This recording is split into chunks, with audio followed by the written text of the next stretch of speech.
नमस्कार दोस्तों, कैसे हैं आप सभी। उम्मीद करता हूं दोस्तों आप सभी स्वस्थ और मंगलमय होंगे। दोस्तों इस वीडियो में बात करने वाले विज्ञान के टॉप प्रश्न के बारे में, जो कि दोस्तों बार बार रिपीट होता है। ये सभी के सभी प्रश्न जितने भी इस वीडियो में लेकर आए हैं दोस्तों, ये सभी के सभी प्रश्न दोस्तों हर बार, ऐसा कोई एग्जाम नहीं है एसएससी और रेलवे का जिसमें दोस्तों ये वाले क्वेश्चन न पूछा जाते हैं। इसीलिए दोस्तों वीडियो को पूरा देखिएगा। अगर दोस्तों आप लोगों को हेल्पफुल लगे, थोड़ा भी आप लोगों को इससे जानकारी अलग से मिले, तो दोस्तों चैनल को सब्सक्राइब, वीडियो को लाइक ज़रूर कर लीजिएगा। चलिए क्वेश्चंस को शुरू करते हैं। पहला क्वेश्चन है दोस्तों, पहला ही क्वेश्चन बहुत इंपॉर्टेंट क्वेश्चन है, आसान क्वेश्चन है, लेकिन दोस्तों आप लोग देख सकते हैं आरआरबी ग्रुप डी 2022 में दोस्तों यह 3 बार पूछा गया था। एसएससी सीएचएसएल में जो 10th प्लस 2 लेवल का होता है दोस्तों, यह भी लगभग 3 बार पूछा गया था केवल 2022 में ही। अगर दोस्तों 2024 के बाद का अगर मिला दें तो यह लगभग 10 से 15 बार यह क्वेश्चन पूछा गया होगा। दोस्तों क्वेश्चन में पूछा गया है, पित्त का स्राव शरीर के किस ग्रंथि द्वारा होता है। पित्त का स्राव शरीर के किस ग्रंथि द्वारा होता है। तो इसका आंसर हो जाएगा दोस्तों यकृत। पित्त का स्राव शरीर के किस ग्रंथि द्वारा होता है, यकृत। यकृत की बात किया जाए दोस्तों, यकृत सबसे बड़ी ग्रंथि होती है। सबसे बड़ी ग्रंथि, शरीर की सबसे बड़ी ग्रंथि की बात करें, तो यकृत होती है सबसे बड़ी ग्रंथि। और दोस्तों इसमें बात किया जाए पीयूष ग्रंथि। पीयूष ग्रंथि को दोस्तों मास्टर ग्रंथि बोला जाता है। पीयूष ग्रंथि को मास्टर ग्रंथि बोला जाता है, याद रखिएगा। पीयूष ग्रंथि को मास्टर ग्रंथि बोला जाता है। पीयूष ग्रंथि को मास्टर ग्रंथि बोला जाता है। और पीयूष ग्रंथि द्वारा वृद्धि हार्मोन्स का स्राव होता है। वृद्धि हार्मोन्स का स्राव होता है पीयूष ग्रंथि द्वारा। और दोस्तों और क्या क्या होता है, ऑक्सीटोसिन हार्मोन्स का भी स्राव होता है। प्रोलैक्टिन हार्मोन्स का भी स्राव पीयूष ग्रंथि के द्वारा होता है। ये सभी दोस्तों याद रखिएगा। पीयूष ग्रंथि को मास्टर ग्रंथि बोला जाता है। पीयूष ग्रंथि द्वारा दोस्तों वृद्धि हार्मोन्स का स्राव होता है। और दोस्तों प्रोलैक्टिन हार्मोन्स, ऑक्सीटोसिन हार्मोन्स का भी स्राव पीयूष ग्रंथि के द्वारा ही होता है। अग्नाशय ग्रंथि की बात करें दोस्तों, अग्नाशय ग्रंथि की, तो अग्नाशय ग्रंथि द्वारा इंसुलिन का स्राव होता है। इंसुलिन का स्राव होता है अग्नाशय ग्रंथि द्वारा। इंसुलिन का कार्य क्या होता है दोस्तों, रक्त में शर्करा की मात्रा को नियंत्रित करना। रक्त में शर्करा की मात्रा को नियंत्रण करना, शर्करा की मात्रा को नियंत्रण करना, याद रखिएगा दोस्तों। रक्त में शर्करा की मात्रा को नियंत्रण करना काम होता है दोस्तों इंसुलिन हार्मोन्स का। और इंसुलिन हार्मोन्स दोस्तों स्रावित होता है अग्नाशय ग्रंथि से। बाकी दोस्तों थायराइड ग्रंथि की बात करें, चलिए नीचे सभी के बारे में डिटेल में दिया गया है, उसके बारे में बात कर लेते हैं। इसका आंसर हो जाएगा यकृत। आप लोग नीचे देख सकते हैं, देखिए बोला गया है पित्त स्राव शरीर की सबसे बड़ी ग्रंथि लीवर। सबसे बड़ी ग्रंथि होता है दोस्तों यकृत। शरीर की सबसे बड़ी ग्रंथि होती है जो पित्त का स्राव करती हैं, पित्त का स्राव करते हैं। लेकिन दोस्तों पित्त का भंडारण कहाँ पर होता है, पित्ताशय में। पित्त का भंडारण होता है पित्ताशय में। अब पित्त के द्वारा दोस्तों जठर रस का भी निर्माण होता है। जठर रस, पित्त के द्वारा जठर रस का निर्माण होता है। जठर रस की प्रकृति कैसी होती है, आप लोग कमेंट बॉक्स में जरूर बताइएगा। अम्लीय होता है या फिर दोस्तों क्षारीय होता है। जठर रस का प्रकृति कैसा होता है, अम्लीय होता है या फिर क्षारीय होता है, आप लोग कमेंट बॉक्स में जरूर बताइएगा। बाकी दोस्तों यहाँ पर नीचे दिया गया प्रमुख ग्रंथि और हार्मोन्स। पीयूष ग्रंथि, पहले बात करेंगे दोस्तों पीयूष ग्रंथि। पीयूष ग्रंथि क्या होता है, जो कि हमने ऊपर बताया है, लेकिन यहाँ पर भी जान लीजिए। पीयूष ग्रंथि होता है कहाँ पर स्थित होता है। पीयूष ग्रंथि दोस्तों मस्तिष्क के निचले हिस्से में मौजूद होता है। मस्तिष्क के निचले हिस्से में मौजूद होता है। इसका कार्य क्या होता है, यह शरीर की अंतःस्रावी ग्रंथियों को नियंत्रित करती है। शरीर के अंतःस्रावी ग्रंथियों को नियंत्रित करते हैं, इसीलिए दोस्तों इसको मास्टर ग्रंथि कहा जाता है। इसीलिए इसको मास्टर ग्रंथि कहा जाता है। अब मास्टर ऑफ मास्टर ग्रंथि किसे कहा जाता है दोस्तों, मास्टर ऑफ मास्टर ग्रंथि बोला जाता है हाइपोथैलेमस ग्रंथि को। मास्टर ऑफ मास्टर ग्रंथि को बोला जाता है हाइपोथैलेमस ग्रंथि। अब दोस्तों पीयूष ग्रंथि किस किस हार्मोन्स का स्राव करती है, यह दोस्तों थायराइड को उत्तेजित करती है। मतलब थायराइड को हार्मोन्स स्रावित करने के लिए दोस्तों उत्तेजित करता है। अब वृद्धि हार्मोन्स का स्राव करता है। ऑक्सीटोसिन हार्मोन्स, प्रोलैक्टिन हार्मोन्स का भी स्राव करता है। बात करें दोस्तों थायराइड ग्रंथि की, थायराइड ग्रंथि की बात करें, थायराइड ग्रंथि हो जाएगा दोस्तों कहाँ पर स्थित होता है, तो गर्दन के में श्वास नली के सामने, गर्दन के नीचे दोस्तों। और थायराइड ग्रंथि का आकार पूछता है दोस्तों, इसका आकार पूछता है तो तितली के समान होता है। थायराइड ग्रंथि का आकार किस तरह होता है, तितली के समान होता है, यह भी याद रखिएगा। थायराइड ग्रंथि का आकार तितली के समान होता है। इसका कार्य क्या होता है, चयापचय क्रिया को नियंत्रण करना, ऊर्जा स्तर को बनाए रखना, हृदय गति को नियंत्रित करना, थायराइड ग्रंथि का कार्य होता है। थायराइड ग्रंथि का काम क्या क्या होता है दोस्तों, चयापचय मेटाबॉलिज्म को कंट्रोल करना, ऊर्जा स्तर को बनाना, और दोस्तों हृदय की गति को नियंत्रण करना। हार्मोन्स की बात करें दोस्तों, कौन कौन सा हार्मोन्स का स्राव करता है, तो thyroxine hormones, try आयोडोनी thyronine hormones, और कैल्सिटोनिन हार्मोन्स, इसका भी दोस्तों स्राव करता है यह दोस्तों थायराइड ग्रंथि, इसको याद रखिएगा। सभी के दोस्तों आप लोग नोट कर लीजिएगा, बहुत इंपॉर्टेंट है। बाकी बात करें दोस्तों अग्नाशय ग्रंथि, अग्नाशय ग्रंथि को पेनक्रियाज बोला जाता है। इसका स्थान कहाँ होता है? पेट के पीछे, पेट और रीढ़ के बीच में होता है। इसका कार्य रक्त शर्करा के स्तर को नियंत्रण करना और पाचन करना। यह दोस्तों इंसुलिन हार्मोन्स का स्राव करता है। और ग्लूकागॉन, इंसुलिन का काम क्या होता है दोस्तों? शर्करा को कम करना, मतलब रक्त में शर्करा की मात्रा को नियंत्रण करना। और ग्लूकागॉन क्या करता है? रक्त में शर्करा की मात्रा को बढ़ाना। इन दोनों का काम याद रखिएगा दोस्तों, बहुत इंपॉर्टेंट है, एग्जाम में बार बार पूछा जाता है। अब दोस्तों उम्मीद करता हूँ इस वाले क्वेश्चन से जितने भी डाउट्स हैं आप लोगों का क्लियर हो गया होगा। आगे बढ़ते हैं अगला क्वेश्चन पे। देखिएगा अगला क्वेश्चन बहुत इंपॉर्टेंट है, यह भी क्वेश्चन दोस्तों वेरी इंपॉर्टेंट क्वेश्चन है। क्वेश्चन दोस्तों ये वाला मेंडल के मटर के पौधे से रिलेटेड क्वेश्चन हर एग्जाम में पूछा जाता है, चाहे वो कोई एग्जाम हो, कोई भी एग्जाम हो। रेलवे में खासकर रेलवे का फेवरेट टॉपिक रहता है यह, इसलिए दोस्तों इसको पूरा ध्यानपूर्वक देखिएगा, बहुत इंपॉर्टेंट है। क्वेश्चन में पूछा गया है मेंडल के अनुसार लंबे मटर के पौधे को छोटे मटर के पौधे के साथ संस्करण कराने पर, मतलब दोस्तों लंबे मटर के पौधे को छोटे मटर के पौधे का मतलब कैपिटल टी लंबा का डिनोट करता है, स्मॉल टी दोस्तों छोटे को डिनोट करता है। यफॉन संस्कृति में कौन सा विशेषक प्रकट हुआ? तो यफॉन संस्कृति में अगर किया जाए दोस्तों सभी के सभी लंबे पौधे होते हैं। अगर इसको हाइब्रिड क्रॉस कराते हैं तो कैपिटल टी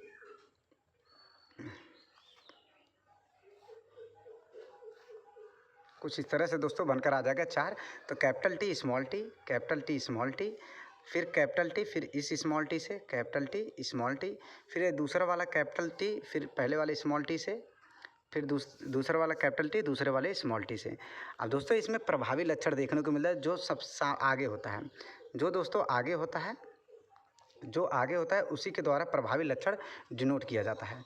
प्रभावी लक्षण इसी के द्वारा होगा दोस्तों। तो कैपिटल टी दोस्तों लंबे को डिनोट करेगा, लंबा मतलब लंबा पौधा को डिनोट करेगा। इसमें भी दोस्तों लंबा पौधा बनेगा, इसमें भी लंबा पौधा बनेगा, इस चौथे वाले में भी लंबा पौधा बनेगा।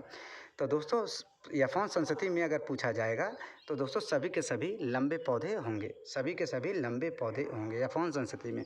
लेकिन दोस्तों यहीं पर F2 संस्कृति में अगर जाएंगे तो F2 संस्कृति में कुछ लंबा और कुछ बौना संस्कृति देखने को मिलेगा, कुछ लंबा और कुछ बौना F2 संस्कृति में जाने पर। तो जब F2 संस्कृति में जाएंगे तो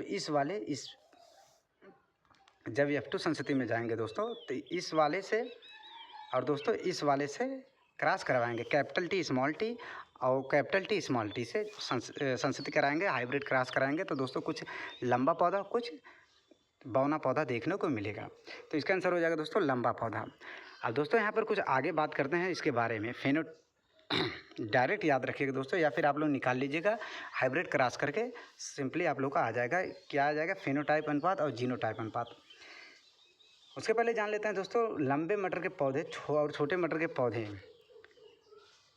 के साथ संस्करण कराने पर यफॉन संस्कृति में सभी पौधे संस्करण लंबे प्राप्त होते हैं। मेंडल के F1 और F2 पीढ़ी के अध्ययन के आनुवंशिकी के आधारभूत नियम, प्रभाविता और पृथक्करण स्थापित किए हैं मेंडल ने। F1 पीढ़ी में जनक P के केवल प्रभावी लक्षण देखने को मिलते हैं। प्रभावी लक्षण मतलब कैपिटल टी के अनुसार F1 पीढ़ी में कैपिटल टी प्रभावी लक्षण होते हैं, उन्हीं को देखने को मिलता है। जबकि F2 पीढ़ी में स्वपरागण द्वारा फेनोटाइप अनुपात 3:1 के अनुपात में होता है। फिनोटाइप अनुपात याद रखिएगा दोस्तों, फिनोटाइप अनुपात 3:1 होता है। और दोस्तों जीनोटाइप अनुपात याद रखिएगा 1:2:1 होता है। F2 पीढ़ी में कुछ प्रभावी लक्षण देखने को मिलते हैं, कुछ अप्रभावी लक्षण देखने को मिलते हैं F2 पीढ़ी में। बाकी दोस्तों याद रखिएगा यहाँ से फिनोटाइप अनुपात 3:1 होता है, जीनोटाइप अनुपात 1:2:1 होता है, इसको भी याद रखिएगा। आगे बढ़ते हैं दोस्तों, अगला क्वेश्चन है बहुत इंपॉर्टेंट दोस्तों, अगला क्वेश्चन भी है बहुत ही इंपॉर्टेंट क्वेश्चन है दोस्तों। जब फल अचानक झटके के साथ फटते हैं, मान लीजिए कोई दोस्तों फल है वो परिपक्व हो गया मतलब पक गया है, तो अचानक फट जाते हैं, छोटे छोटे बीज होते हैं वो कुछ बिखर जाते हैं और बीज मूल पौधे से दूर चले जाते हैं, मतलब जहाँ पर उसका पौधा होता है उससे कुछ दूर, मतलब मान लीजिए 2 फीट 3 फीट 2 मीटर 4 मीटर दूर चले जाते हैं। ऐसा निम्नलिखित में से किस पौधे के फलों में होता है? मतलब दोस्तों बीज फट कर दूर चले जाते हैं, ऐसा किस किन पौधों में देखने को मिलता है? सूरजमुखी और मदार में, एरंड और बालसम में, जैंथियम और यूरेना में, सहजन और मैपिल में। तो इसका आंसर हो जाएगा दोस्तों एरंड और बालसम में। एरंड याद रखिएगा दोस्तों, अभी इसमें केस देखने को मिला था एरंड का, जिससे दोस्तों एक जहर बना रहे थे कुछ लोग, जहर बना रहे थे एरंड के बीज को लेकर, एरंड के बीज को लेकर जहर बना रहे थे। इसको भी याद रखिएगा, स्टैटिस्टिक्स से रिलेटेड क्वेश्चन ये बन सकता है। बाकी दोस्तों याद रखिएगा, इस प्रक्रिया को क्या कहा जाता है? मान लीजिए कोई किसी पुष्प से, किसी पौधे से, किसी फल से दोस्तों बीज निकल कर फूट कर दूर चले जाते हैं, इस प्रक्रिया को क्या कहा जाता है? इस प्रक्रिया को बोला जाता है बीज प्रकीर्णन। बीज प्रकीर्णन, प्रकीर्णन याद रखिएगा दोस्तों, बीज प्रकीर्णन बोला जाता है। मतलब दोस्तों बीज एक स्थान से दूसरे स्थान पर चला जाना, इसको क्या बोला जाता है? बीज प्रकीर्णन। या दोस्तों किसी भी माध्यम से हो सकता है, स्वतः भी हो सकता है फटकर चला जाना, किसी के माध्यम द्वारा मतलब जंतुओं द्वारा भी चला जाता है, वायु के द्वारा भी फैल सकता है, जल के माध्यम से भी फैल सकता है, या किसी भी प्रकार से हो सकता है। यह भी क्वेश्चन दोस्तों पूछता है रेलवे में। बाकी दोस्तों इसके बारे में डिटेल में यहाँ पर दिया गया है, आप लोग देख सकते हैं। जब फल अचानक झटके के साथ फटते हैं और बीज बिखर जाते हैं, यह प्रक्रिया स्वतः बीज प्रकीर्णन या फिर विस्फोट प्रकीर्णन कहलाती है। जैसे एरंड और बालसम के फल, बीजों के प्रकीर्णन के लिए कई कारक होते हैं। मतलब ये बीज के प्रकीर्णन के कारक होते हैं, जिनमें वायु है, वायु के माध्यम से भी हो सकता है, जल के माध्यम से भी हो सकता है, जंतु के माध्यम और दोस्तों मानव के माध्यम से भी हो सकता है। ये दोस्तों एग्जाम्पल याद रखिएगा दोस्तों, बीज प्रकीर्णन किन के माध्यम से हो सकता है, यहाँ से क्वेश्चन दोस्तों पूछा जाता है। बाकी दोस्तों आगे बढ़ते हैं। अगर दोस्तों वीडियो थोड़ा सा हेल्पफुल लग रहा हो तो आप लोग कमेंट बॉक्स में ज़रूर बताइएगा, और दोस्तों वीडियो को लाइक करके चैनल को सब्सक्राइब जरूर करिएगा। अगला क्वेश्चन है, बहुत ही इंपॉर्टेंट क्वेश्चन है, वेरी वेरी इंपॉर्टेंट क्वेश्चन है, किसी समांगी विलयन के कणों का साइज कितना होता है? समांगी विलयन के कणों का साइज कितना होता है? दोस्तों बात करें मिश्रण दोस्तों कितने प्रकार का होता है? तो मिश्रण मुख्यतः दोस्तों दो प्रकार का होता है। मिश्रण दोस्तों दो प्रकार का होता है, एक होता है समांगी, दूसरा होता है दोस्तों विषमांगी। एक होता है समांगी, दूसरा होता है विषमांगी। अब दोस्तों विषमांगी मिश्रण भी दो प्रकार का होता है, एक होता है कोलाइड, दूसरा होता है निलंबन। कोलाइड दूसरा होता है दोस्तों निलंबन, एक होता है कोलाइड, दूसरा होता है निलंबन। अब दोस्तों इसके साइज़ की बात किया जाए तो समांगी मिश्रण का साइज होता है 1 नैनोमीटर से कम होता है। समांगी मिश्रण के साइज होता है 1 नैनोमीटर से कम। बाकी कोलाइड विलयन की बात करें तो 1 से लेकर दोस्तों 1000 नैनोमीटर तक होता है, और निलंबन होता है दोस्तों 1000 नैनोमीटर से ज़्यादा, 1000 नैनोमीटर से ज़्यादा। इन तीनों का साइज़ दोस्तों बहुत बार एग्जाम में पूछा जाता है। समांगी मिश्रण का साइज होता है 1 नैनोमीटर से कम होता है, कोलाइड विलयन का होता है 1 से 1000 नैनोमीटर तक, निलंबन का होता है 1000 नैनोमीटर से ज़्यादा। तो इसमें बोला गया दोस्तों समांगी विलयन के कणों का साइज कितना होता है? समांगी तो 1 नैनोमीटर से छोटा, व्यास में 1 नैनोमीटर से छोटा, ऑप्शन नंबर बी इसका सही आंसर हो जाएगा। अब दोस्तों इसके बारे में डिटेल में दिया गया है, आप लोग देख सकते हैं। मिश्रण मुख्यतः दो प्रकार का होता है, जैसे हमने बताया है, एक होता है समांगी मिश्रण, दूसरा होता है विषमांगी मिश्रण। समांगी मिश्रण दोस्तों पूरे मिश्रण में अवयव समान रूप से वितरित होते हैं। ये दोस्तों RRB JEE 2025 वाले में, जो अभी दिसंबर में पेपर हुआ है, फरवरी में जो पेपर हुआ है अभी 2026 में, यह क्वेश्चन पूछा गया था कोलाइड विलयन के बारे में पूछा गया था। तो इसका ऑप्शन में था दोस्तों अवयव समान रूप से मिश्रित नहीं होता, यह ऑप्शन में था, इसका ऑप्शन में नंबर यही सही भी था। तो पहले समांगी मिश्रण के अवयव समान रूप से वितरित रहते हैं। इसके कणों की साइज दोस्तों 1 नैनोमीटर से कम होता है, 1 नैनोमीटर से छोटा होता है। इसका एग्जाम्पल भी याद रखें दोस्तों, चीनी या नमक, पानी में घुलना, हवा और पीतल, यह दोस्तों होता है समांगी मिश्रण का उदाहरण। अब दोस्तों बात करेंगे विषमांगी मिश्रण।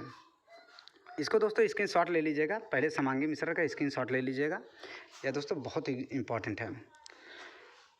आगे बढ़ते हैं दोस्तों विषमांगी मिश्रण के बारे में। विषमांगी मिश्रण भी दोस्तों दो प्रकार का होता है, एक होता है कोलाइड विलयन, दूसरा होता है दोस्तों निलंबन। कोलाइड विलयन के कणों का साइज 1 से 1000 नैनोमीटर होता है, निलंबन का होता है दोस्तों 1000 नैनोमीटर से ज़्यादा, 1000 नैनोमीटर से बड़ा होता है निलंबन का। कोलाइड विलयन का उदाहरण याद रखिएगा दोस्तों, दूध, धुआं, अब कोहरा, जेली, इसका एग्जाम्पल याद रखिएगा दोस्तों कोलाइड विलयन का। अब कोलाइड विलयन दोस्तों टिंडल प्रभाव शो करता है, ये भी याद रखिएगा, टिंडल प्रभाव शो करता है। टिंडल प्रभाव क्या होता है आप लोगों को पता होगा। टिंडल प्रभाव क्या होता है, प्रकाश का परावर्तन इसी पे आधारित होता है टिंडल प्रभाव। टिंडल प्रभाव दोस्तों कोलाइड विलयन शो करता है, यह भी याद रखिएगा। कोलाइड विलयन का उदाहरण याद रखिएगा, दूध, धुआं और कोहरा। बाकी दोस्तों निलंबन का साइज होता है 1000 नैनोमीटर से ज़्यादा। इसका एग्जाम्पल पानी में रेत, मतलब बड़े बड़े पार्टिकल, आटा घुलना पानी में चौक का घुलना, विनेगर सलाद, ये दोस्तों एग्जाम्पल याद रखिएगा, जो दोस्तों आसानी से नीचे बैठ जाते हैं, पानी में नीचे आराम से बैठ जाते हैं। मान लीजिए पानी में रेत, बालू का रेत, आप बालू अगर डालते हैं दोस्तों पानी में, आराम से धीरे धीरे नीचे बैठ जाता है, वह तो होता है निलंबन का उदाहरण। आगे बढ़ते हैं दोस्तों। अगर दोस्तों कोई डाउट रहे आप लोग कमेंट बॉक्स में पूछ सकते हैं निसंदेश।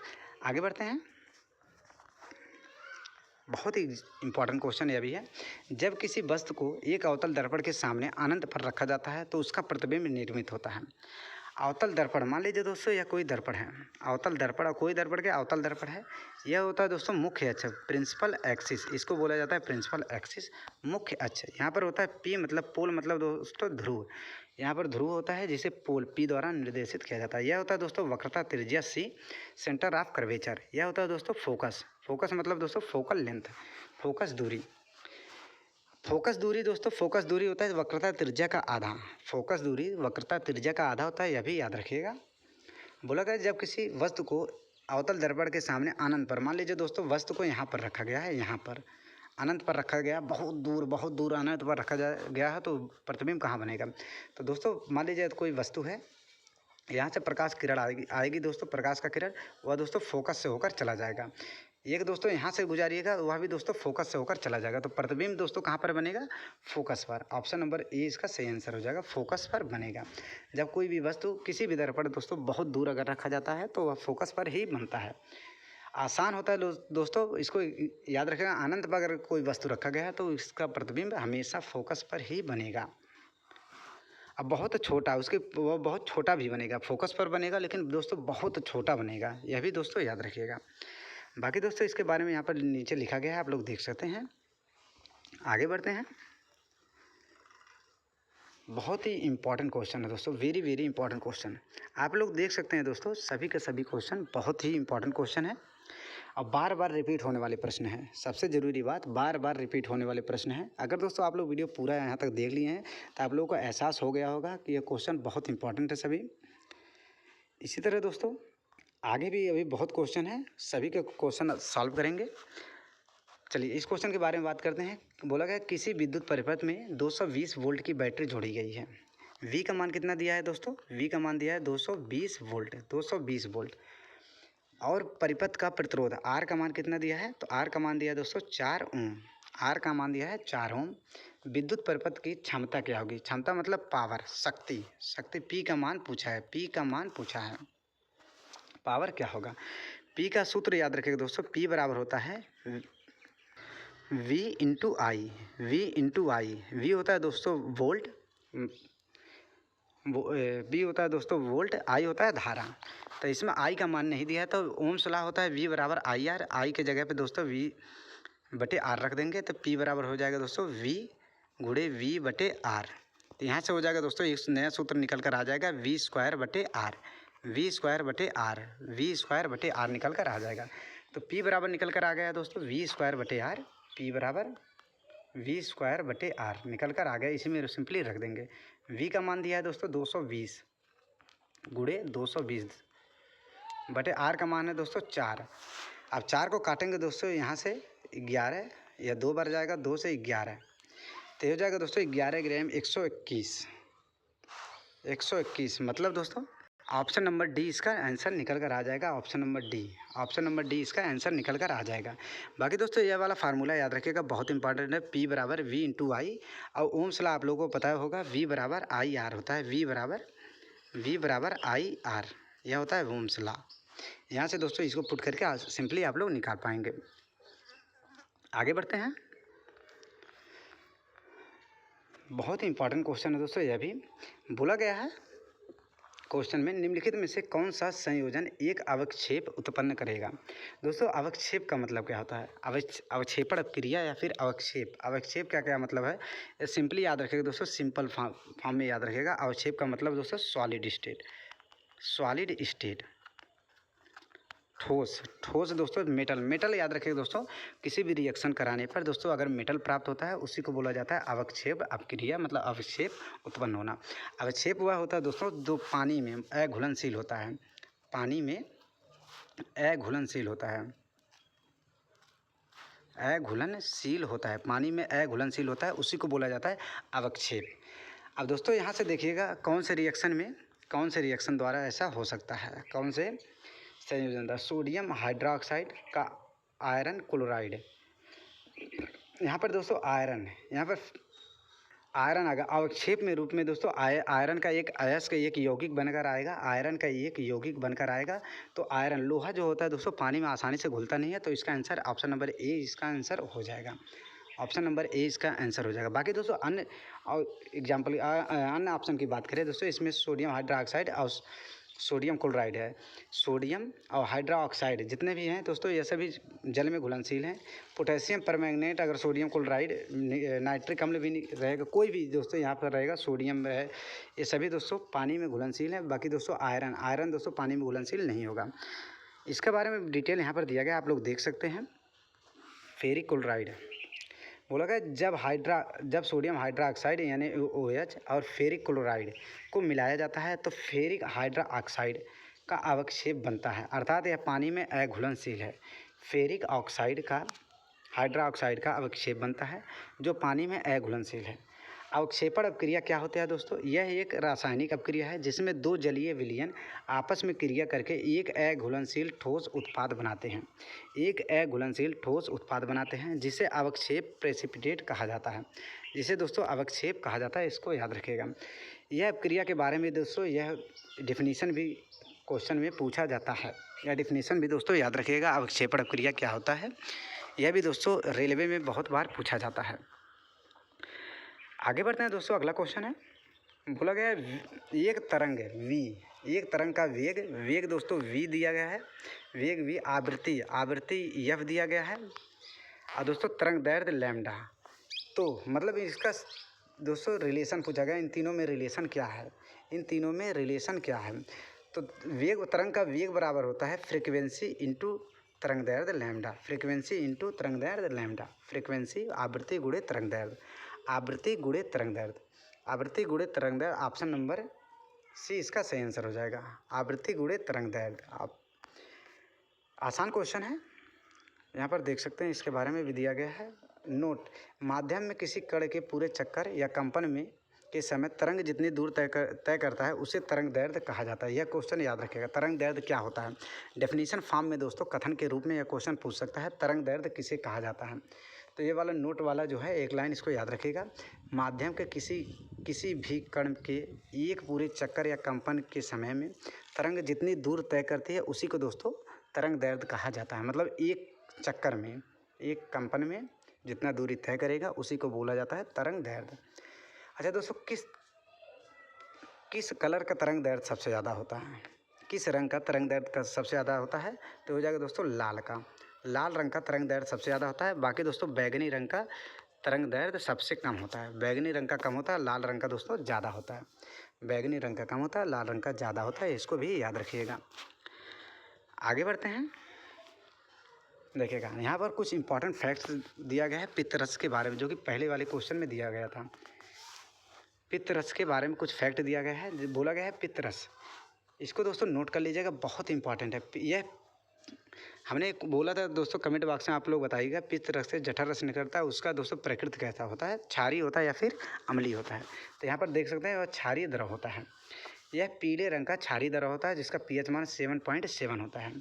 इसमें जल 85% होता है, पित्त वर्णक 12% होता है, पित्त लवण 0.7% और कोलेस्ट्रॉल 0.28%, मध्यम वसाएं इतना होता है, लेसिथिन इतना होता है। पित्त में कोई एंजाइम नहीं पाया जाता, यह भी याद रखिएगा, पित्त में कोई एंजाइम नहीं पाया जाता है। यह काइम को जल से मिलाकर इमल्सन बनाने में सहायता करता है। मनुष्य में प्रतिदिन 700 से लेकर 1000 मिलीलीटर पित्त बनता है। 700 से लेकर 1000 ml पित्त बनता है। यह भी क्वेश्चन बनता है दोस्तों, बहुत इंपॉर्टेंट है। यह विटामिन के तथा वसाओं के अन्य विटामिनों के अवशोषण में सहायक होता है।